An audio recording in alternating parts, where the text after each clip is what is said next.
demonstration, the term assistant is used to refer to additional staff members required to help the nurse safely move the patient.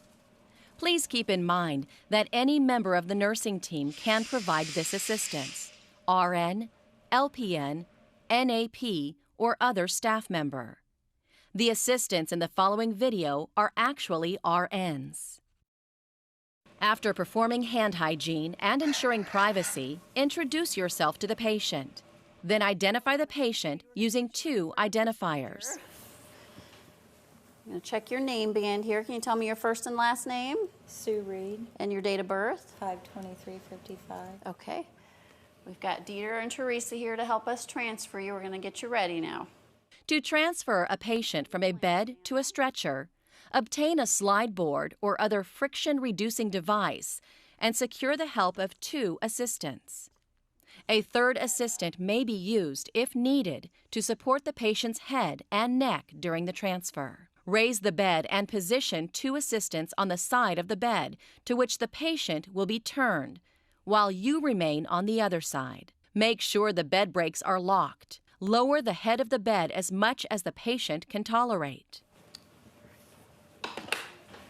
Support the patient's head while you remove the pillow. Next, lower the side rails on the bed. Then cross the patient's arms over her chest and help her cross her ankles.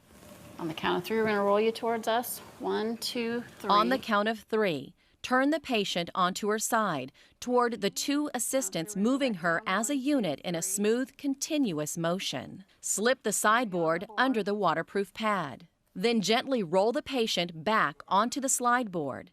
Adjust her position to center her weight on the board.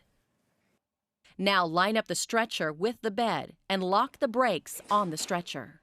Stand on the side of the bed without the stretcher. Make sure the other 2 assistants are positioned on the opposite side of the stretcher. If you like, position an additional assistant at the head of the bed to support the patient's head and neck. On the count of 3, pull the slide board with the patient onto the stretcher. We're going to go all the way over. 1, 2, 3. Then position the patient in the center of the stretcher and remove the slide board from under her. Count of 3, we're going to pull you over and take the slide board out from underneath you. 1, 2, 3. Okay, and back down. Raise the side rails on the stretcher. Raise the head of the stretcher if doing so is not contraindicated, and cover the patient with a blanket.